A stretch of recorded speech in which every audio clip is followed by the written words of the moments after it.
a vast valley of bleached, scattered bones stretching to the horizon. A voice asks, "Can these bones live?" This is one of the most famous images in all of Western literature, but almost everyone gets it wrong. It's not about the afterlife. It's not about zombies or resurrection. It's about something far more radical. The idea that an entire nation, shattered and scattered across a foreign empire, could come back to life. And the story of how that happened didn't just reshape ancient Israel, it invented a new kind of religion. To understand what Ezekiel was really saying, we need to go back to the moment everything changed. In 586 BCE, Babylon destroyed Jerusalem and burned Solomon's temple to the ground. The surviving population was marched into exile. Ezekiel, a priest turned prophet, had spent years warning this would happen, shattering the people's complacency, insisting God would punish their faithlessness. Then a fugitive arrived with the news the city had fallen. And Ezekiel's entire mission pivoted. He stopped prophesying doom and started prophesying hope. The people needed it. They were in utter despair. Their own words recorded in the text. Our bones are dried up. Our hope is lost. We are cut off completely. That despair is the backdrop for the most famous vision in the entire book. God takes Ezekiel to a valley, and what he sees there is unforgettable. Ezekiel 37, God sets the prophet down in the middle of a valley, bones everywhere, and the text emphasizes they are very dry, long dead, beyond hope. God asks, "Can these bones live?" Ezekiel wisely defers, "O Lord God, you know." Then God commands him to prophesy to the bones, and as he speaks, a rattling sound fills the valley. The bones begin clicking together, bone to bone, skeleton after skeleton assembling, then sinews grow across them. Flesh covers the sinews, skin wraps over the flesh, but they lie still, no life in them. God commands Ezekiel to prophesy to the ruach, a Hebrew word that means breath, wind, and spirit all at once. And the ruach enters them. They stand on their feet, a vast army, alive. Now here's the critical point. The text itself tells us what this means. God says, "These bones are the whole house of Israel." Exile equals death. Restoration equals resurrection. This is a national metaphor, not a doctrine about the afterlife, which scholars call eschatology. Later, Jewish and Christian traditions did reinterpret this passage as evidence for bodily resurrection, but that's a later theological development. In its original context, it's about a people coming home. But Ezekiel didn't stop at metaphor. He drew up a blueprint for what the restored nation would look like. 4 components. First, the new heart. In chapter 36, God declares, "I will remove the heart of stone from your body and give you a heart of flesh." An internal spiritual transformation, echoing Jeremiah's new covenant. Second, the Davidic shepherd. Chapter 34 condemns Israel's failed leaders and promises a single shepherd prince from the house of David.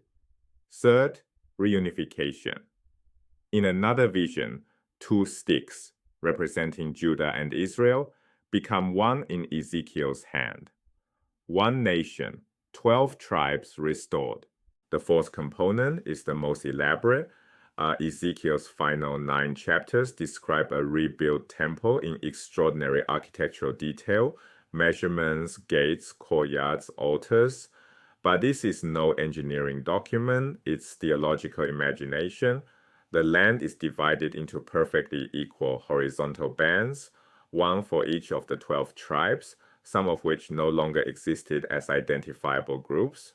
Jerusalem sits at the center with 12 gates, and from the temple's threshold flows a river. It starts as a trickle. At every stage, Ezekiel measures it, ankle deep, then knee deep, then waist deep, then too deep to cross.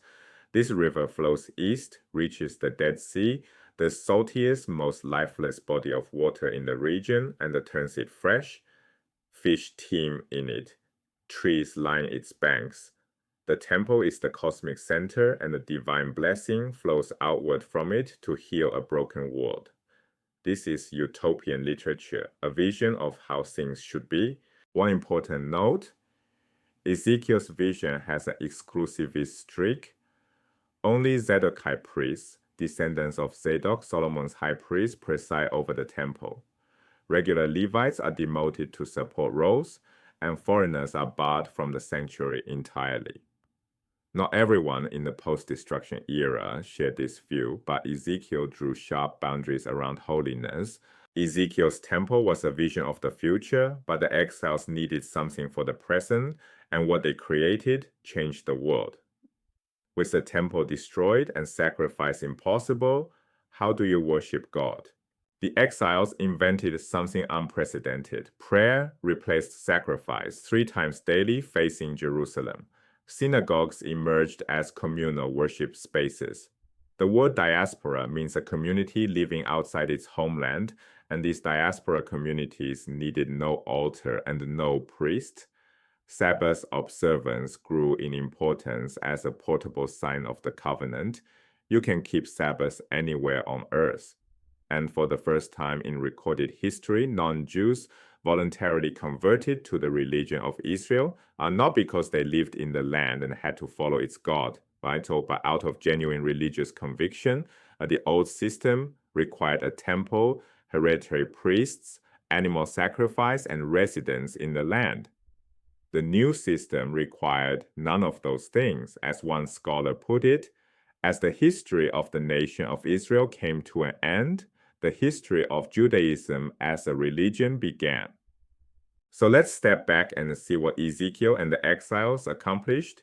Ezekiel represents one powerful response to catastrophe, the conviction that suffering, though deserved, is not the end of the story. God is present even in exile. 3 strands weave together. The dry bones vision says the nation will live again. The new heart oracle says the people will be transformed from within. The temple vision says the world itself will be healed, and the diaspora Judaism, the practical innovation happening on the ground, says you don't have to wait for any of that to have a relationship with God right now, right here in Babylon, in any land, under any empire. The innovations born in Babylonian exile, prayer-centered worship, sacred text study, synagogues, voluntary conversion, became the foundation not only of Judaism, but shaped Christianity and Islam. Prayer replacing sacrifice flows into all 3 traditions. The synagogue becomes the model for the church and the mosque. Torah reading becomes the template for scripture-centered worship everywhere, and the idea that anyone can join a faith community by choice, not just by birth, opens religion to the entire world. A catastrophe that should have ended a small nation's religion instead gave birth to a new kind of faith, portable, personal, universal. The bones lived.